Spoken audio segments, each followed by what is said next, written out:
Hello friends, मेरा नाम विकास है और आप स्टडी जोन एजुकेशन का यूट्यूब चैनल देख रहे हैं। इस वीडियो में बात करेंगे 10 मई 2020 के मोस्ट इंपॉर्टेंट करंट अफेयर्स के बारे में। तो ध्यान से देखिएगा इस पूरे वीडियो को। इस वीडियो के लास्ट में मैं आपसे एक क्वेश्चन पूछूंगा, उस क्वेश्चन का आंसर आपको कमेंट करके बताना होगा। तो चलिए शुरुआत करते हैं आज के करंट अफेयर की अपने पहले क्वेश्चन के साथ। हमारा पहला क्वेश्चन है कि मई 2020 में विश्व प्रवासीय पक्षी दिवस कब मनाया गया है। अभी हमने विश्व प्रवासीय पक्षी दिवस मनाया है 9 मई को, यानी कि ऑप्शन सी वाला यहाँ पर से बिल्कुल सही हो जाएगा। तो इसी यहाँ से ध्यान रखिएगा, इस दिवस का उद्देश्य प्रवासीय पक्षियों के संरक्षण और महत्व के बारे में जागरूकता फैलाना है। 2020 के लिए विश्व प्रवासीय पक्षी दिवस की थीम रखी गई है बर्ड्स कनेक्ट आवर वर्ल्ड। तो ये चीज़ यहाँ से याद रखिएगा, थीम काफ़ी इंपॉर्टेंट है। हर साल विश्व प्रवासी दिवस साल में 2 बार मनाया जाता है। एक तो इस महीने यानी कि मई महीने में जो है मनाया गया, ठीक है, और एक मनाया जाता है अक्टूबर महीने में। और इसके लिए कोई दिन फिक्स नहीं है। इसके लिए मतलब एक जो बना दिया गया नियम वो ये है कि मई और अक्टूबर महीने का जो दूसरा शनिवार रहेगा उस दिन विश्व प्रवासी पक्षी दिवस मनाया जाएगा, ठीक है। तो अक्टूबर में एक बार फिर से ये मनाया जाएगा, इस बार 9 मई को मनाया गया है, मतलब सेकंड सैटरडे के दिन, ठीक है। और अब जो है अक्टूबर महीने में सेकंड सैटरडे के दिन मनाया जाएगा विश्व प्रवासी दिवस। इन दोनों दिवसों की थीम सेम रहेगी, बर्ड्स कनेक्ट आवर वर्ल्ड, ठीक है, याद रखिएगा। इसके बाद क्वेश्चन नंबर सेकंड है हमारा कि मई 2020 में भारत ने किस देश के साथ कोकिंग कोल के लिए समझौता किया है।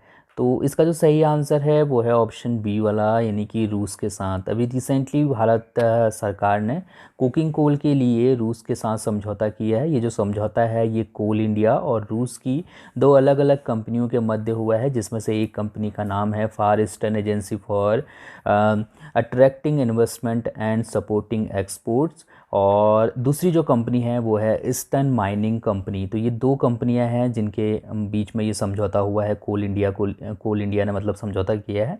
ये समझौता ये है कि जो रूस के जो दूर दराज के जो इलाके हैं वहाँ पर जो है जो कोकिंग कोल है उसके क्षेत्रों की खोज की जाएगी, और मतलब उसके उपभोग का मतलब जहाँ उनको भेजना है या फिर जहाँ मतलब उनके खोज करने के बाद जिन भी देशों को या फिर जिन जगहों पर सप्लाई करनी है उन सब का काम जो है मतलब ये 3 के 3 मिल के देखेंगे, ठीक है। Coal India, far eastern agency for attracting investment and supporting export और ईस्टर्न माइनिंग कंपनी, ठीक है, तो ये मिलके देखेंगे।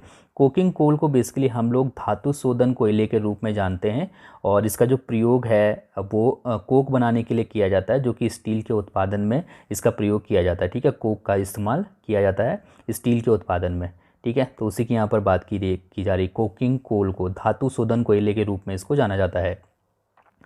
इसके बाद क्वेश्चन नंबर तीसरा है हमारा कि मई 2020 में मूडीज़ द्वारा जारी आंकड़ों के अनुसार वित्त वर्ष 2020-2021 में भारत की जीडीपी कितने प्रतिशत रहने का अनुमान है।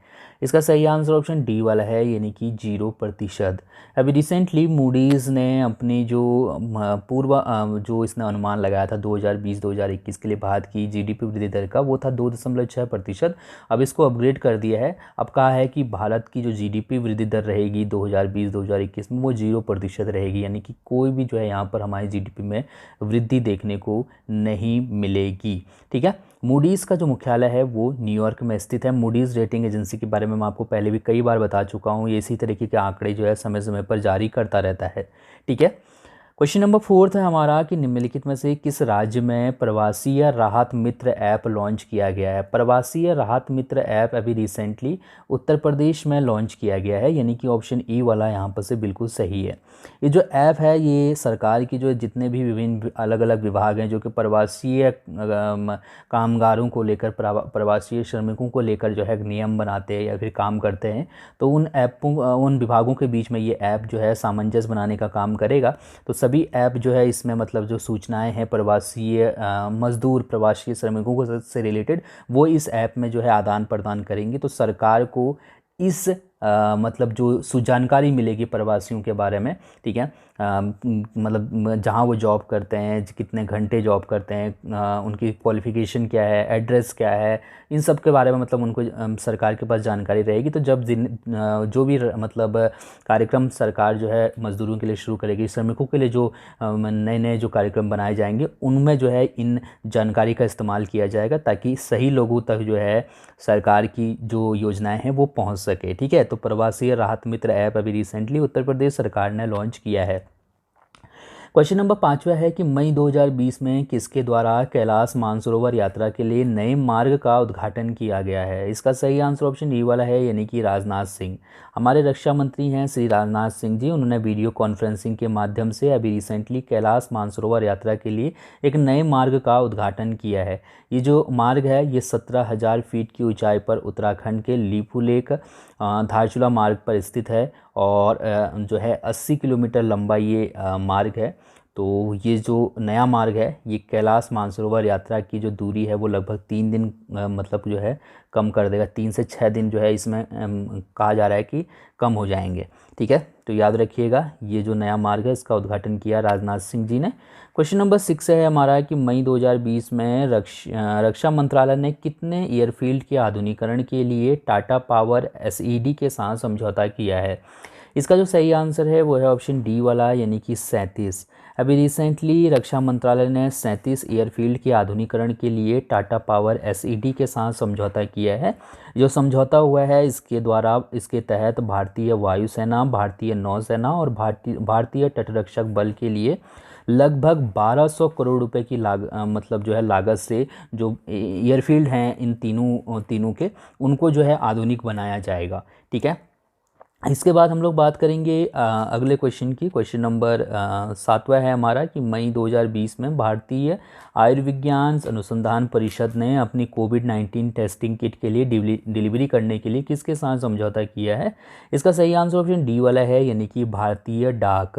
अभी रिसेंटली भारतीय आयुर्विज्ञान अनुसंधान परिषद ने अपनी कोविड-19 टेस्टिंग किट की डिलीवरी करने के लिए भारतीय डाक के साथ समझौता किया है। भारतीय डाक के देश भर में 1,56,000 डाकघर हैं, तो इन डाकघरों के माध्यम से जो टेस्टिंग किट बनाई हैं भारतीय आयुर्विज्ञान अनुसंधान परिषद ने, यानी कि Indian council of medical research, जिसको हम लोग ICMR भी बोलते हैं शॉर्ट में, तो इसके द्वारा जो किट बनाई गई हैं कोविड-19 की टेस्टिंग के लिए, उन किट का वितरण किया जाएगा देश भर के अलग अलग हिस्सों में। ठीक है, भारतीय डाक के द्वारा। इसके बाद क्वेश्चन नंबर 8वां है हमारा कि मई 2020 में विश्व बैंक ने कोविड-19 से निपटने हेतु अफगानिस्तान के लिए कितने मिलियन डॉलर का ऋण मंजूर किया है? इसका सही आंसर ऑप्शन सी वाला है, यानी कि 400 मिलियन डॉलर का। अभी रिसेंटली विश्व बैंक ने कोविड-19 से निपटने के लिए अफगानिस्तान को 400 मिलियन डॉलर का ऋण दिया है। ठीक है, तो इस हिसाब से याद रखना होगा। अफगानिस्तान की राजधानी काबुल है, यहाँ की मुद्रा है अफगानी। इसके बाद क्वेश्चन नंबर 9 है हमारा कि मई 2020 में निम्नलिखित में से किसके द्वारा ऑटोमेटिक चिकित्सा ट्रॉली का उत्पादन किया गया है जो मानव संपर्क के बिना मरीज को अस्पताल तक पहुंचा सकता है? के बिना होगा, ठीक है, जो बिना मानव संपर्क के मरीज को अस्पताल तक पहुंचा सकता है। इसका सही आंसर ऑप्शन ए वाला है, यानी कि चितरंजन लोकोमोटिव वर्क्स के द्वारा अभी रिसेंटली एक ऑटोमेटिक चिकित्सा ट्रॉली बनाई गई है जो बिना मानव संपर्क के मरीज को अस्पताल तक पहुंचा सकता है। तो बेसिकली ये जो ट्रॉली है इसमें कैमरा और स्क्रीन भी लगी हुई है जिसकी मदद से डॉक्टर मरीज से बात कर सकता है और ये जो ट्रॉली होगी इसके द्वारा दवा और अन्य आवश्यक चीज़ें वितरित की जा सकेंगी। ठीक है, तो ये चीज़ याद रखिएगा। चितरंजन लोकोमोटिव वर्क्स में जो है इसको बनाया गया है जो कि पश्चिम बंगाल में स्थित है। तो ये जो ट्रॉली होगी इसमें मतलब मरीज को जो है एक तरीके से रोबोट की तरह ये काम करेगा। मरीज को इधर से उधर भी भेजा जा सकता है इसमें, और जो मतलब जो दवाइयाँ हैं या फिर जो खाने पीने की चीज़ें हैं वो भी इससे दी जा सकती हैं। तो इसमें एक कैमरा भी लगा हुआ है, एक स्क्रीन भी लगी हुई है जिससे कि मरीज़ से बात कर पाएंगे डॉक्टर।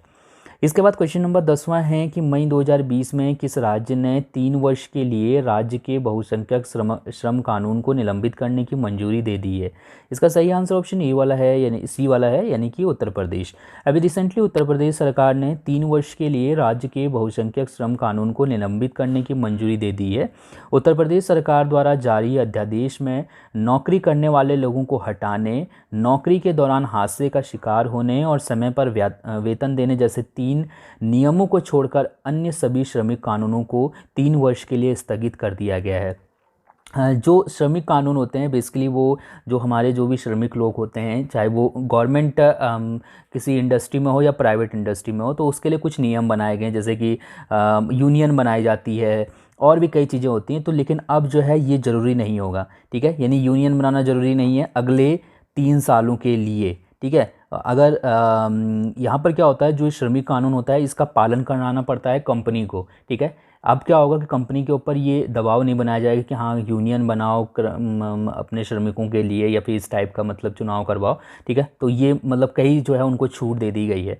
तो ये छूट छोड़ के मतलब उनको हटाया नहीं जा सकता, और नौकरी का जो हादसा है अगर हो जाता है नौकरी के दरमियान, तो उनको मतलब जो भी सरकार की तरफ से जो सुविधाएं दी जाती हैं वो मिलेंगी, समय पर वेतन उनको दिया जाएगा। तो इस तरीके के जो नियम हैं उनको छोड़ के जो और नियम हैं वो अब एक तरीके से समाप्त कर दिए गए हैं अगले 3 सालों के लिए, ठीक है। अभी तक 8 घंटे जो है श्रमिक अधिकतम 8 घंटे काम कर सकते थे एक दिन में, लेकिन अब इसको हटा दिया गया, अब वो 12 घंटे काम कर पाएंगे, ठीक है। तो यहाँ पर मतलब जो फैक्ट्री है या फिर जो भी इंडस्ट्रियल एरिया हैं वो अपने श्रमिकों से 12-12 घंटे काम ले सकती हैं अब।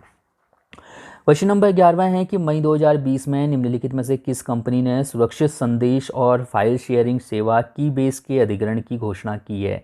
इसका सही आंसर ऑप्शन सी वाला है, यानी कि जूम। आप सभी लोग जानते होंगे जूम ऐप अभी काफ़ी चर्चा में है, जिसके द्वारा वीडियो कॉलिंग वगैरह होती है। कई जो है ऑनलाइन क्लासेस जूम ऐप के द्वारा चल रही हैं। तो इसने जो है जो जूम कंपनी है उसने कीबेस का अधिग्रहण करने की घोषणा की है यहाँ पर, ठीक है। कीबेस जो है बेसिकली मैसेंजर और जो फाइल शेयरिंग एक तरीके का ऐप है ये। तो इसका जो है यहाँ पर इसने घोषणा की है कि ये जूम ऐप जो है इसको ख़रीद लेगा, ठीक है, कीबेस को। इसके बाद बात करते हैं क्वेश्चन नंबर 12वें की कि मई 2020 में निम्नलिखित में से किस राज्य में कोविड-19 के चलते संजीवनी नामक वाहन लॉन्च किया गया है। संजीवनी नामक वाहन अभी रिसेंटली मध्य प्रदेश में लॉन्च किया गया है। मध्य प्रदेश का एक ज़िला है, यहाँ पर मैंने लिखा हुआ है, बेसिकली आप ये चीज़ याद रखिएगा, छतरपुर ज़िले के अंतर्गत राजनगर प्रशासन ने जो है इसको लॉन्च किया है। तो ये जो संजीवनी नामक वाहन है इसमें जो भी स्वास्थ्यकर्मी होंगे वो बिना मरीज़ के संपर्क में आए जो मरीज़ है, संदिग्ध मरीज़ कोविड-19 का, उसकी जांच कर पाएंगे, ठीक है। और इस वाहन को नाम दिया गया है संजीवनी, ठीक है। इसके बाद हम लोग बात करते हैं आपके लिए कल के प्रश्न की। इस प्रश्न का उत्तर आपको कमेंट करके बताना था, और आप में से काफ़ी लोगों ने आंसर बिल्कुल सही दिया था। मैंने आपसे ये पूछा था कि निम्नलिखित में से किस सोशल मीडिया ऐप ने मई 2020 में मत कर फॉरवर्ड नामक अभियान लॉन्च किया। तो इसका जो सही आंसर था वो था ऑप्शन सी वाला, यानी कि टिकटॉक ने सोशल मीडिया, ये एक ऐप है, सभी लोग जानते हैं इसके बारे में। इसने एक नए अभियान चलाया था अभी, मत कर फॉरवर्ड। तो बेसिकली जो फेक जो हम जानकारी है, फिर जो फेक सूचनाएं हैं, फेक मैसेज है, उसको रोकने के लिए ये अभियान चलाया गया था। इसके बाद बात करते हैं आपके लिए आज के प्रश्न की। इस प्रश्न का उत्तर आप कमेंट करके बता सकते हैं। आपको बताना है कि मुस्ताफ़ा अल कदीमी किस देश के प्रधानमंत्री बनाए गए हैं अभी रिसेंटली। मुस्ताफ़ा अल कदीमी किस देश के प्रधानमंत्री बने हैं, ये आप कमेंट करके बता सकते हैं। थैंक यू सो मच इस वीडियो को देखने के लिए। आपका दिन शुभ हो। धन्यवाद।